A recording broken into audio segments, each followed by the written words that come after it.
طٰ حروف مقطعات میں سے ہے یہ. ما انزلنا علیک القرآن لتشقى، ہم نے قرآن آپ پر اس لیے نازل نہیں کیا کہ آپ مشقت میں پڑ جائیں، بلکہ ایسے شخص کی نصیحت کے لیے اتارا ہے جو خوف رکھتا ہو. اس کو اس اللہ نے نازل کیا ہے، اس کو اس اللہ نے نازل کیا ہے جو زمین اور اونچے اونچے آسمانوں کا پیدا کرنے والا ہے، یعنی رحمان نے، جو عرش پر قائم ہے، اسی کا ہے جو آسمانوں میں ہے اور جو زمین پر ہے اور جو کچھ ان کے درمیان ہے اور جو کچھ زمین کے تہ کے نیچے ہے. اور اگر تم بات پکار کر کہو تو وہ خفیہ رازوں اور خوب پوشیدہ باتوں کو بھی جانتا ہے. وہ اللہ ہے جس کے سوا کوئی معبود نہیں، اسی کے اچھے اچھے نام ہیں. اور کیا آپ کو موسیٰ علیہ السلام کا واقعہ معلوم ہے؟ سورہ طٰ مکہ میں نازل ہونے والی سورت ہے. اس کا مطلب یہ ہے کہ یہ سورت بھی مکہ کی مشکل حالات کی عکاسی کرے گی، کیونکہ مدینہ ہجرت سے پہلے مسلمانوں کے اوپر جو حالات تھے مکہ کے اندر وہ بہت زیادہ سخت تھے. مدینہ ہجرت کرنے سے پہلے جب حضور پاک صلی اللہ علیہ وسلم جو ہے وہ آپ صلی اللہ علیہ وسلم نے بھی ہجرت نہیں فرمائی تھی، تو ہم نے قرآن پاک آپ پر اس لیے نہیں نازل کیا کہ آپ مشقت میں پڑ جائیں. یہ جو آیت ہے اس کی تفسیر مختلف علماء نے مختلف طریقے سے کی ہے اور مختلف تفاسیر ملتی ہیں اس کی. ایک تفسیر اس کی یہ ملتی ہے کہ حضور پاک صلی اللہ علیہ وآلہ وسلم کے اوپر جب قرآن پاک نازل ہوتا تھا تو حضرت جبرائیل امین جب آپ صلی اللہ علیہ وسلم کے سامنے بیٹھ کر پڑھتے تھے تو آپ صلی اللہ علیہ وسلم اس کو فی الفور دہرایا کرتے تھے، اور بار بار دہرانا، پھر اس کی وجہ سے پریشان ہونا کہ کہیں میں بھول نہ جاؤں. تو اللہ رب العزت نے تسلی کے الفاظ میں یہ آپ صلی اللہ علیہ وسلم کو ارشاد فرمایا کہ اے میرے محبوب، یہ قرآن اس لیے نازل نہیں کیا کہ آپ پریشان ہو یا مشقت میں پڑیں، آپ کو یاد کروانا ہماری ذمہ داری ہے. ایک تو اس کی تفسیر یہ ملتی ہے.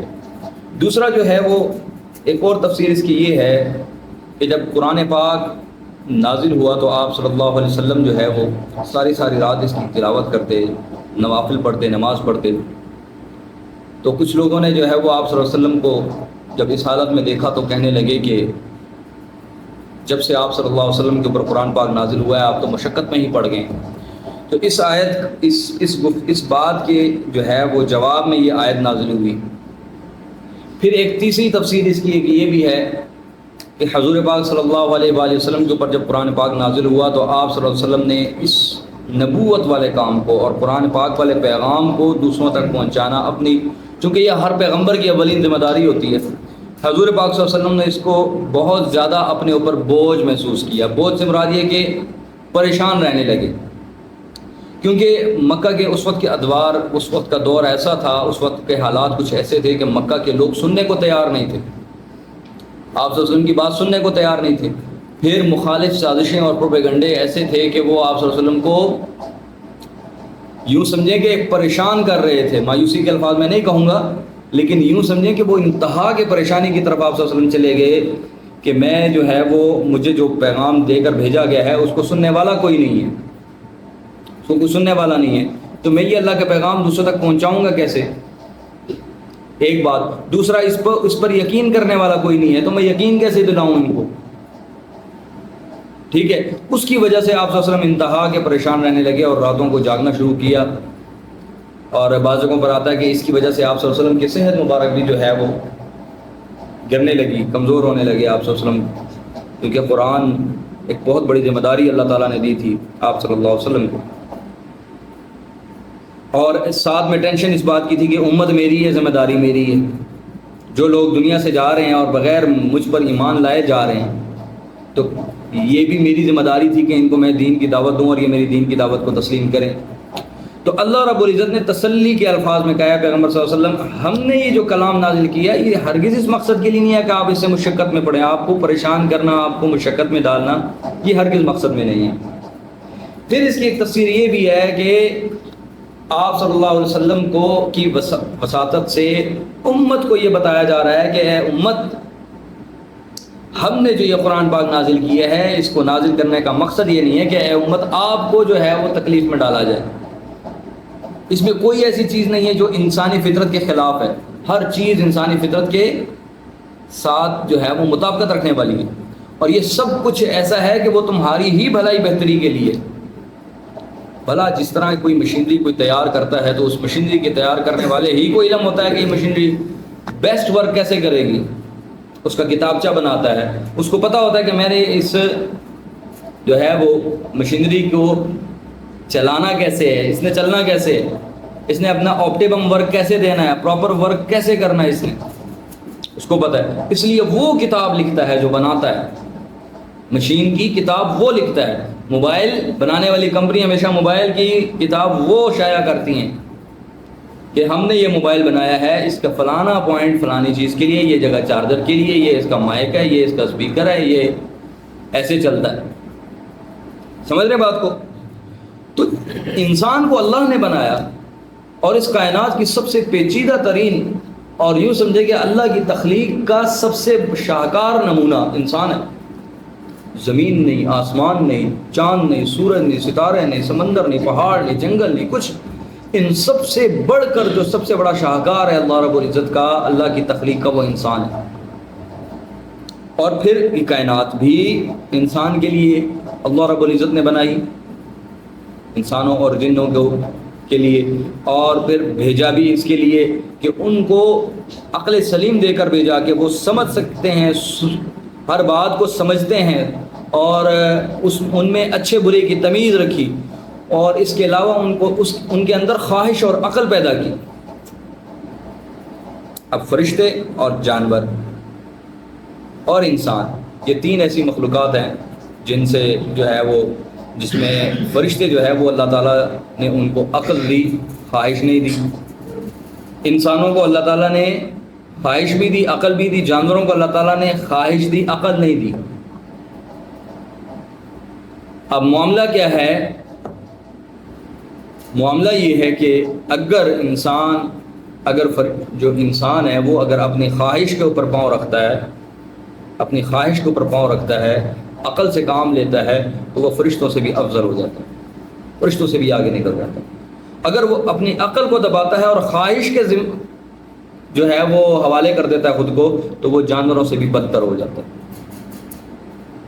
علامہ اقبال کا شعر ہے نا، فرشتے سے بہتر ہے انسان بننا، مگر اس میں پڑتی ہے محنت زیادہ. انسان بننا فرشتے سے افضل مقام ہے، فرشتوں سے افضل ہے، لیکن اس میں محنت پڑتی ہے. ہر انسان خود کو انسان نہیں سمجھ سکتا. قرآن میں اللہ تعالیٰ نے فرمایا کچھ انسان تو ایسے ہیں کہ ان سے پتھر بہتر ہے، ان سے پتھر بہتر ہے. پتھر بے جان مخلوق ہے اللہ کی. سمجھ رہے بات کو؟ اور اللہ تعالیٰ نے بعض جگہوں پر انسان کو جانوروں سے بھی بدتر کہا ہو، اور پھر کہیں پر اللہ تعالیٰ نے اس کو بڑی فضیلت بھی دی. ٹھیک ہے، تو یہ فضیلت کی بنیاد کس چیز پر ہے؟ تقویٰ کے اوپر، کہ اس کو عقل دی تھی یہ سمجھنے سوجھنے کے لیے کہ وہ اپنے پیدا کرنے والے کو پہچانے اور اسی کے ڈر سے، اسی کی محبت میں اس کو پوجے اور اس کے ساتھ کسی کو شریک نہ ٹھہرائے. مقصد تو یہ تھا. لیکن اس نے اس عقل کا استعمال کس چیز میں کیا؟ اپنی دنیا کو بنانے میں استعمال کیا. بڑے بڑے فیصلے کیے، یہاں کوٹھی بننی چاہیے، یہاں پر فلانی فیکٹری لگ جانی چاہیے، یہاں پر جو ہے فلانی مل ہونی چاہیے، اب جو ہے وہ زمین میں فلانی فصل لگنے کا وقت ہے، اس فصل کا سب سے زیادہ فائدہ ہوگا، اس کاروبار میں سب سے زیادہ نفع ہوگا، یہ گھر اگر اس طرح لگ جائے، اس طرح بن جائے تو اس میں زیادہ خوبصورتی آئے گی. ٹھیک ہے، اب یہ سب تو کیا، لیکن یہ نہ کیا کہ میں نے جو قبر میں جانا ہے اس قبر کی تیاری بھی کر لوں. اس قبر کی روشنی کیا ہے، اس قبر کی راحت کیا ہے، اس قبر کی راحت کیا ہے، اس قبر کی جو ہے وہ ٹھنڈک کیا ہے، اس قبر کا سامان نہیں کیا. جبکہ دنیا کو اللہ تعالیٰ نے تقسیم کیا ہوا ہے نصیب کے مطابق، تقدیر کے مطابق. کسی کے نصیب میں کتنا رزق ہے، کسی کے نصیب میں کتنا. یہ اللہ تعالیٰ کی حکمتیں ہیں. اللہ تعالیٰ نے اپنی حکمت کے مطابق لوگوں کے اندر دنیا کو تقسیم کیا ہوا. سمجھ آئی؟ اگر سب کوئی مالدار کر دیتا، سب کو ہی مالدار کر دیتا تو پھر مزدوری کون کرتا؟ مجھے اگر جوتے سلوانے تھے تو میری جوتا کون سیتا؟ کوئی بھی موچی نہ ہوتا، ٹھیک ہے؟ مجھے کپڑا سلوانا تھا تو کوئی درزی نہ ملتا، مجھے بال کٹوانے تھے تو کوئی نائی نہ ملتا، اگر میں نے گھر بنوانا تھا تو کوئی مستری مزدور نہ ملتا، ساری رجے پوجے ہوتے، کون کس کا کام کرتا؟ تو پھر کائنات کا نظام تو نہیں چلنا تھا۔ کسی کے جیب میں اللہ تعالیٰ نے رزق اتارا اور باقیوں کو ان کا محتاج کر دیا۔ یہ اللہ تعالیٰ کی بڑی حکمت ہے جس سے دنیا کا نظام چل رہا ہے۔ خیر، بلکہ ایسے شخص کی نصیحت کے لیے اتارا ہے جو خوف رکھتا ہو، ٹھیک ہے؟ خوف رکھتا ہو۔ خوف دو طرح کا ہوتا ہے، دو طرح کا ہوتا ہے۔ ایک بندہ خطرناک ہو تو اس کا خوف ہوتا ہے، یار یہ اس کے شر سے بچا جائے، یہ بندہ خطرناک ہے، ڈر لگتا ہے۔ اور ایک خوف ہوتا ہے کہ وہ کہیں ناراض نہ ہو جائے، سمجھ میں بات؟ ایک خوف یہ ہوتا ہے، ٹھیک ہے؟ مثال لے لیں، بعض اوقات آپ نے اکثر یہ بات کرتے ہوں گے کہ یار میری یہ بات اگر میری ماما کو یا میرے باپ کو پتہ چل گئی نا، میری والدہ کو یا والد کو، مجھے ڈر ہے کہ وہ ناراض نہ ہو جائے۔ اب ایک خوف یہ ہے، بات سمجھ آ گئی؟ اور ایک خوف یہ ہے کہ میری کن پٹی کے اوپر بندوق پڑی ہوئی ہے اور میں اس بندوق سے ڈر رہا ہوں، یا میں اس شخص سے ڈر رہا ہوں جس نے مجھے ڈرایا ہوا ہے، یا کوئی بھی موذی جانور ہو گیا، چیر پاڑ کرنے والا جانور، ایک وہ خوف ہو گیا، خطرناک چیز جس سے خطرہ ہو انسان کی جان کو یا مال کو، کسی چیز کو خطرہ لاحق ہو، ایک وہ خوف ہوتا ہے۔ تو یہاں پر خوف جو اللہ رب العزت کے ساتھ رکھنے والا ہے وہ ملا جلا ہے۔ اللہ تعالیٰ ہم سے محبت بھی کرتے ہیں، اور اس محبت کے اندر خوف ہونا چاہیے کہ کہیں اللہ ہم سے ناراض نہ ہو جائے۔ تو یہ قرآن نازل بھی انہی کے لیے ہوا ہے کہ جن کو اس چیز کی فکر ہوتی ہے کہ کہیں ہمارا اللہ ہم سے ناراض نہ ہو جائے۔ اس کو اس اللہ نے نازل کیا ہے جو زمین اور اونچے اونچے آسمانوں کا پیدا کرنے والا ہے، اللہ رب العزت۔ اب یہ دیکھ لیں، انسان کو عقل دے کے اللہ تعالیٰ بتلا رہے ہیں، اشارہ کر رہے ہیں، میرے بندے دیکھ، آسمان دیکھ، اس میں تجھے کوئی نقص نظر آتا ہے؟ اتنے بڑے آسمان کو بغیر ستونہ کے اندر کہ میں نے کھڑا کیا ہوا ہے، تو پوری کائنات کا سفر، تو پوری زمین کا سفر کر لے، تجھے کہیں بھی آسمان کے اندر کوئی نقص نظر نہیں آئے گا۔ پھر اتنے بڑے بڑے میں نے پہاڑ کھڑے کیے جو زمین اور اونچے اونچے آسمانوں کا پیدا کرنے والا ہے، یعنی رحمان۔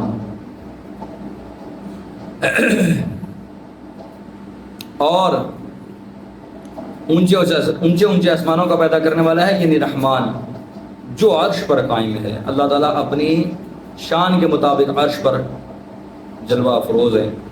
اب اس بات کے بارے میں غور کرنا، فکر کرنا، اپنی عقل دوڑانا کہ آپ اللہ تعالیٰ جو ہے وہ عرش پر کیسے بیٹھے ہوں گے، کیا عرش پہ تو کرسی ہے، اللہ رب العزت جو ہے وہ ٹیک لگا کے بیٹھے ہیں یا کوئی کرسی پڑی ہے اس کرسی کے اوپر بیٹھے ہیں، یہ اللہ ان چیزوں کے اندر جو ہے وہ دماغ نہیں لے کے جانا چاہیے، ٹھیک ہے؟ کچھ لوگ جو ہیں وہ اس پر بڑا وہ کرتے ہیں، گفتگو کرتے ہیں، کچھ میں نے مولوی حضرات کو بھی دیکھا ہے کہ بڑا اس کی گہرائی میں جاتے ہیں۔ لیس کمثلہ شیء، اللہ رب العزت کی مثل کسی چیز نہیں، کوئی چیز نہیں، سمجھ نہیں بات؟ اللہ کی مثال ہم کسی چیز کے ساتھ نہیں دے سکتے۔ اللہ کی ذات کیسی ہے دیکھنے میں، مادی طور پر اس کو ہم اپنی عقل سے تصور نہیں کر سکتے۔ لہو ما فی السماوات وما فی الارض وما بینہما وما تحت الثری، اسی کا ہے جو آسمانوں میں ہے اور جو زمین میں، اور جو کچھ ان کے درمیان ہے اور جو کچھ زمین کی تہہ کے اندر ہے۔ یہ اللہ تعالیٰ نے اپنی ملکیت کہتے ہیں کہ اللہ تعالیٰ کی ملکیت پوری کائنات، اس میں سارا کچھ ہی سمٹ گیا۔ سمجھ رہے بات کو؟ سمجھیں گے ایک تھیلا ہے، اس تھیلے کے اندر زمین، آسمان، چاند، سورج، ستارے، سیارے، سمندر، پہاڑ، دریا، صحرا، ہر چیز ہے، اور اللہ تعالیٰ فرما رہا ہے یہ تھیلا میرا ہے۔ اللہ رب العزت کے علاوہ جتنی بھی چیزیں ہیں وہ سب کی سب کیا ہیں؟ مخلوق، اور ان سب کا اکیلا اکلوتا خالق وہ اللہ کی ذات، اللہ کی ذات ہے۔ اور اس مخلوق کو پیدا کرنے میں چاہے اس نے زمین کو پیدا کیا، بچھایا، آسمان کو بلند کیا، پہاڑ اٹھائے، پانیوں کو بہایا، بادلوں کو اٹھایا، بارش برسائی، درخت بنائے اور طرح طرح کے جانور جاندار پیدا کیے، ان تمام چیزوں کی پیدائش کے اندر اللہ تعالیٰ نے کسی سے کوئی کسی قسم کا مشورہ نہیں لیا۔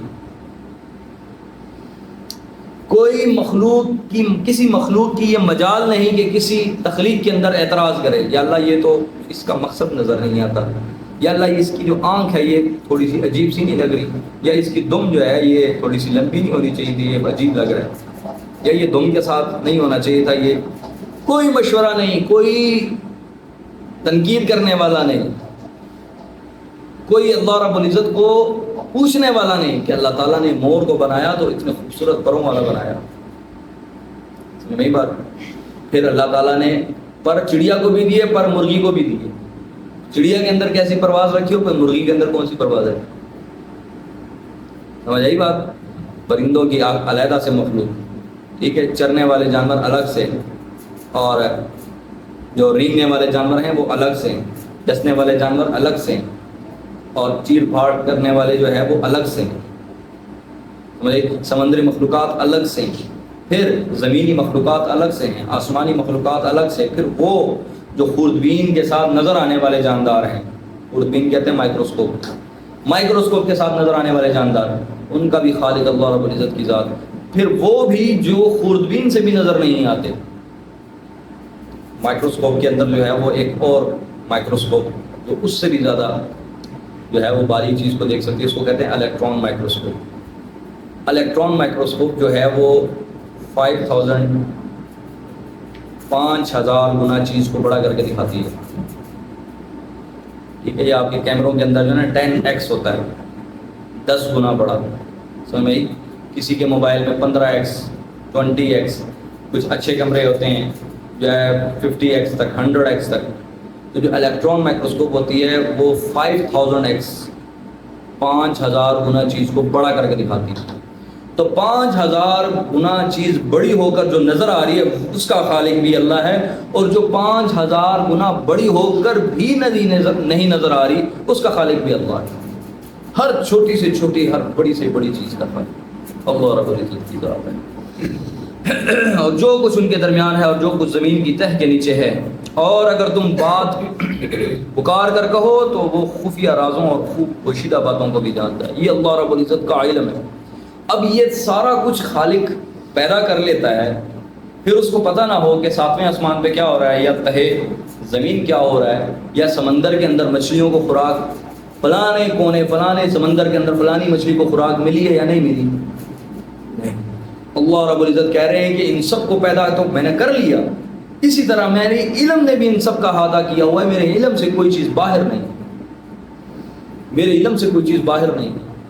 ایک مثال لے لیں کہ اللہ رب العزت ہر نئے پیدا ہونے والے جاندار، چاہے وہ انڈے سے پیدا ہو رہا ہے، انڈے سے نکل رہا ہے، چاہے وہ کسی ماں کی جو ہے وہ شکم کے اندر پیدا ہو رہا ہے، ٹھیک ہے، یعنی انڈا دینے والے جانور یا بچہ دینے والے جانور، بچہ جننے والے جانور، جانور بھی جاندار بھی، ٹھیک ہے۔ اتنی مادائیں ہیں اللہ رب العزت ان تمام ماداؤں کے پیٹ کے اندر پلنے والے بچے کی خود پرورش فرما رہے ہیں۔